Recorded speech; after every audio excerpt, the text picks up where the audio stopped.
أعوذ بالله من الشيطان الرجيم.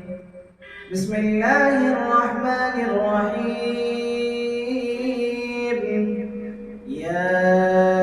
أيها المدثر قم فأنذر وربك فكبر وثيابك فطهر والرجز فاهجر ولا تمنن تستكثر ولربك فاصبر فإذا نقر في الناقور فذلك يومئذ يوم عسير على الكافرين غير يسير. ذرني ومن خلقت وحيدا وجعلت له مالا ممدودا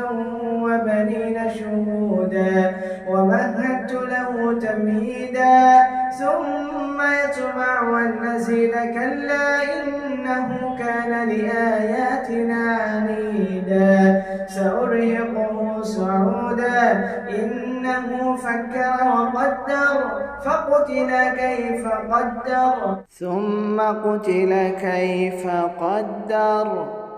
ثم نذر ثم عبس وبصر ثم أدبر واستكبر فقال إن هذا إلا سحر يؤثر إن هذا إلا قول البشر سأصليه سقر وما أدراك ما سقر لا تبقي ولا تذر لواحة للبشر عليها 19 وما جعلنا أصحاب النار إلا ملائكة وما جعلنا عدتهم إلا فتنة للذين كفروا ليستيقن الذين أوتوا الكتاب ويزداد الذين آمنوا إيمانا ولا يرتاب الذين أوتوا الكتاب والمؤمنون وليقول الذين في قلوبهم مرض والكافرون ماذا أراد الله بهذا مثلا كذلك يضل الله من يشاء ويهدي من يشاء وما يعلم جنود ربك إلا هو وما هي إلا ذكرى للبشر كلا والقمر والليل إذ أدبر والصبح إذا أسفر إنها لإحدى الكبر نذيرا للبشر لمن شاء منكم أن يتقدم أو يتأخر كل نفس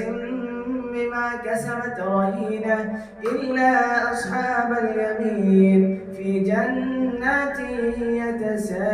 يتساءلون عن المجرمين ما سلككم في سقر قالوا لم نك من المصلين ولم نك نطعم المسكين وكنا نخوض مع الخائضين وكنا نكذب بيوم الدين حتى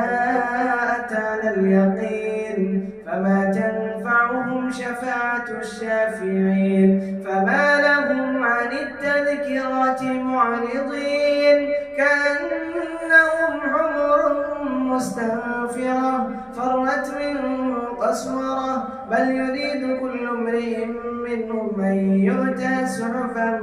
منشرة كلا بل لا يخافون الآخرة كلا إنها تذكرة فمن شاء ذكره وما يذكرون إلا أن يشاء الله هو أهل التقوى وأهل المغفرة صدق الله العظيم.